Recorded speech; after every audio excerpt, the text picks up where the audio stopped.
Okay, so now the next step in our advanced fat loss and all about cardio section, we have to, once we start, like I said, build up your baseline so that you're ready to go up to the next level. So I always like to use the analogy of school because we can't forget going to school. We cannot forget grade school, middle school, high school, college, and then for some, the higher levels of education.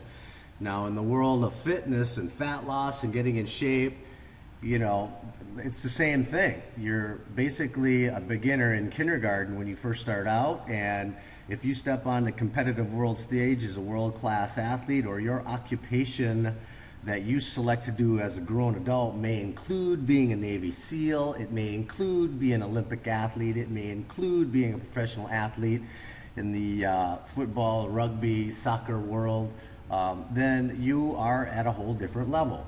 But most people have a different situation. So we have to, you know, take everybody coming in, sort everybody out, and put you in the appropriate category so that you can excel. If you get hurt before you begin the process because you attempted something too aggressive, who knows, you could be that person that was the sleeping Olympic athlete, the sleeping SEAL team person, the sleeping, you know, advanced level athlete, but because of injuries and because of poor coaching on the front end, your dreams could have been dashed in the rocks. So I like to, you know, always preface every segment that I do with that cautionary tale so that you do this correctly.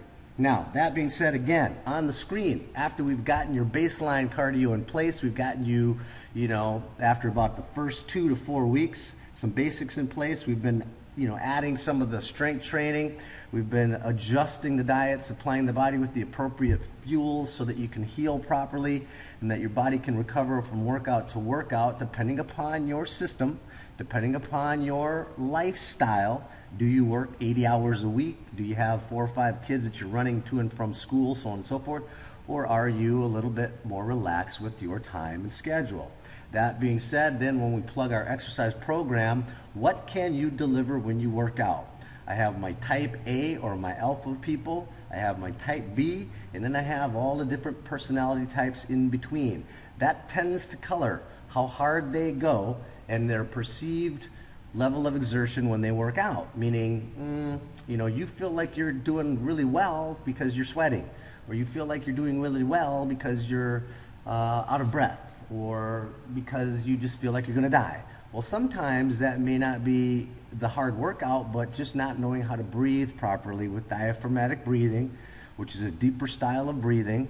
Kind of envision swimming. If you ever went swimming and you were doing the crawl face down in the water, you had to time the turning of your head in the water so that you could take in a breath, so that you could recover well enough to go a next cycle of swim strokes and then catch another breath. Well, when exercising, people sometimes talk about getting a stitch in their side, they have challenges with the breathing, it hurts, so on and so forth. So I have a lot of information that I need to interpret quickly to help you. So with these videos, I can kind of sort things out really quickly and help you hear maybe something that makes sense to you.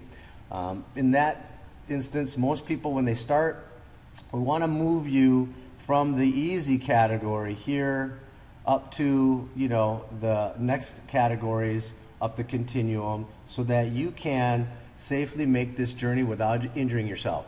Now, do you want to do very hard workouts all the time? No. Do you want to do very easy workouts all the time? No. Do you want to do moderate all the time? Again, no. You want to use a cyclical approach, and I've used this over years. I found it the really best way to do it because it allows proper recovery from each workout. Now, on this bottom scale, I will talk about the Borg perceived exertion. And what this is just the operator or the end user feeling what they feel while they work out, and then on a scale from 1 to 10, self-determining whether or not they feel like they're working hard. Again, I don't ever find this ever that accurate. I used to think I was gonna die. I've talked about stories where, you know, when I first started working out as a kid, I always thought I was gonna die. Well, I was malnourished, I was tiny, I didn't have any muscle, so everything hurt, you know. I didn't realize what I really had under the hood until I was exposed to upper level conditioning in my military career.